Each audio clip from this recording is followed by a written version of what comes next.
যখন দাওয়াত দিয়েছিলেন আমি সুস্থ ছিলাম, কিন্তু ধারাবাহিক কিছু প্রোগ্রাম বা নিজের অসতর্কতার কারণে বেশ ঠান্ডা লাগছে, আওয়াজ বের হয় না। এটাই আমি বারবার আবেদন করছিলাম না আসার জন্য। তখন মুফতি সাহেব বলতেছিলেন, হুজুর আপনার আশাটাই যথেষ্ট, আমি সে আশায় আসছি। বয়ান করতে হবে, বয়ান করব দিয়ে আওয়াজ এত বের হয় না, এটা আপনাদের কষ্ট হবে যেহেতু আওয়াজ বের হয় না। তারপরেও যেহেতু ওয়াদা আসার, সেই হিসাবে আসা। মুফতি সাহেব যতক্ষণ বলেন আমি আস্তে আস্তে, আপনারা ওয়াজ শুনছেন এবং শুনবেন, আমি আস্তে আস্তে কিছু কথা যদি আল্লাহ তাআলা বলার চেষ্টা করব। আল্লাহ পাক যাতে আমাকেও আমল করার তৌফিক দান করেন এবং আপনাদেরকেও আমল করার তৌফিক দান করেন। মোহতারাম হাজিরিন, দুনিয়াতে আল্লাহ তাআলা আমাদেরকে পাঠাইছেন থাকার জন্য নয়। দুনিয়াতে আমাদেরকে যেতেই হবে, কেউ আগে কেউ পরে। আমাদের অনেকেই চলে গেছেন, তারা আর আসবেন না। আমরাও একসময় চলে যাব, আমরাও আসব না। তাহলে এটাই নিশ্চিত যে আমাদেরকে দুনিয়ার থেকে যেতেই হবে। এখন জানার কথা হলো, আমি যখন দুনিয়ার থেকে চলে যাব, আজকে আমাদের এখানে প্রার্থী মহোদয় এসেছেন, তার সাথে তার সহচর যারা আছেন অনেকেই এসছেন। এরকম একটা সফর আমাদের কবরেও হবে। তখন আমার সাথে আমার কোনো সাথী বন্ধু কেউ থাকবে না, একমাত্র আমি থাকব। আমার পরিবার পরিজন আমার সাথে থাকবে না, আমার অর্থ কড়ি আমার সাথে থাকবে না, আমার সহায় সম্পদ বাড়ি ঘর কিচ্ছুই থাকবে না। থাকবে যে জিনিসটা, সেটা হলো আমল। দুনিয়াতে আল্লাহ পাক আমাদেরকে পাঠাইছেন আমল করার জন্য। আমল দুই প্রকার, একটা হলো দুনিয়ার আমল আর একটা হলো আখিরাতের আমল। একটা আমল দ্বারা দুনিয়া হবে আর একটা আমল দ্বারা আখিরাত লাভ হবে। দুনিয়ার কাজ বা আমল দ্বারা দুনিয়াতেই শেষ, আর আখিরাতের আমল যেটা, সেটা কবর থেকে যে শুরু হবে তার শেষ আর হবে না। এখন আল্লাহ দুনিয়াতে পাঠাইছেন, এখন আমাদের যাওয়ার পালা। আর যারা দুনিয়াতে এখনো আসেন নাই, তাদের হলো আসার পালা। এখন বলেন, আমরা যারা দুনিয়ার থেকে যাব, তারা কি খালি হাতে যাব নাকি ভরা হাতে যাব? খালি হাতে গেলে কবরে গিয়ে মার খেতে হবে না? আমাদেরকে ভরা হাতে যেতে হবে, অর্থাৎ আমলে ভরা হাত নিয়ে যেতে হবে। যদি আমল ছাড়া যাই তাহলে আমাদের মুসিবত, আমল সহ যদি যাই তাহলে আমাদের মুসিবত নয়। এই জন্য মাদ্রাসার আয়োজন, যাতে আমরা আমল করে কবরে যেতে পারি।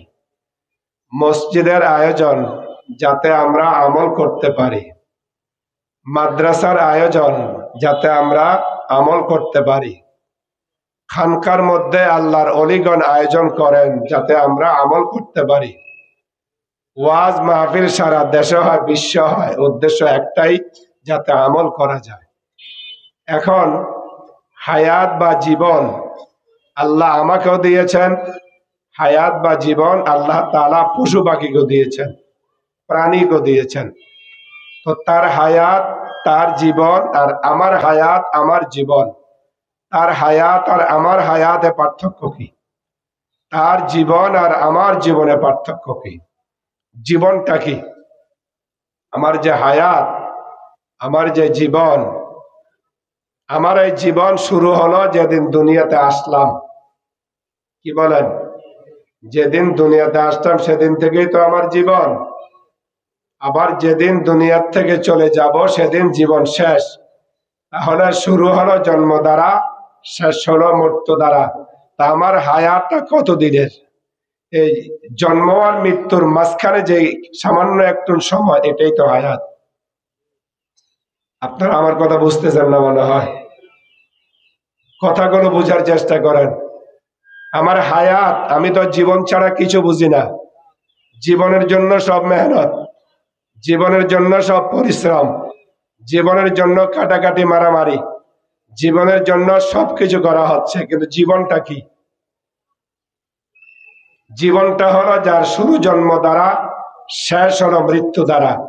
মাঝখানের যে কয়টা দিন আল্লাহ বা মাস বছর আল্লাহ আমাকে দিলেন, এটাই তো জীবন। এই জীবনের জন্য আমার এত মেহনত, অথচ আরেকটা জীবন আছে, যে জীবনের শুরু আছে শেষ নাই, তার জন্য মেহনত কোথায়? হুজুর, ওয়াজের অভাব নাই, মাদ্রাসার অভাব নাই, মসজিদের অভাব নাই, জানার অভাব নাই, বক্তার অভাব নাই, কিন্তু আমি বুঝলাম কি, শিখলাম কি, জানলাম কি? আমাকে বুঝাইলো কি, জানাইলো কি, শিখাইলো কি? কথা বলেন। যে জীবনের শুরু আর শেষ আছে, তার জন্য পরিশ্রম কি পরিমাণ, আর যে জীবনের শুরু আছে শেষ নাই, তার জন্য পরিশ্রম কই? আপনারা সত্যি আওয়াজ করলে খুব খুশি হন, কিন্তু আমার সত্য আমার সাথে আপনি কি নিবেন? আমি সত্যি আওয়াজ করে করে আমার আপনার কান শুনলেন, এই তো হইলো আর কি। কিন্তু এই প্রশ্নের জবাব দেন, ইলমাল্লিদ দুনিয়া বিকাদরি বাকাইকা ফিহা ওয়া আমাল্লিল আখিরা বিকাদরি বাকাইকা ফিহা। তুমি দুনিয়ায় যে পরিমাণ থাকবা, সেই পরিমাণ দুনিয়ার জন্য পরিশ্রম করো, আর আখিরাতে যে পরিমাণ থাকবা, তার জন্য সেই পরিমাণ মেহনত পরিশ্রম করো। দুনিয়া হলো সামান্য, 24 ঘন্টা তার জন্য পরিশ্রম। আখিরাতের শুরু আছে, শেষ আছে, শেষ নাই, তার জন্য পরিশ্রম কোথায় বলেন? এখানে যারা আছে সবাই আমরা জান্নাত চাই না? জোরে কন্যা জান্নাত চাই কিনা? জান্নাত চায় না এমন কেউ আছে যে নামাজ পড়ে না? সেও জান্নাত চায় কিনা? যে মা বোনরা পর্দা পর্দা মতো চলে না, তারা জান্নাত চায় কিনা? যে হারাম খায়, সুদ খায়, ঘুষ খায়, জান্নাত চায় কি চায় না? এত সোজা?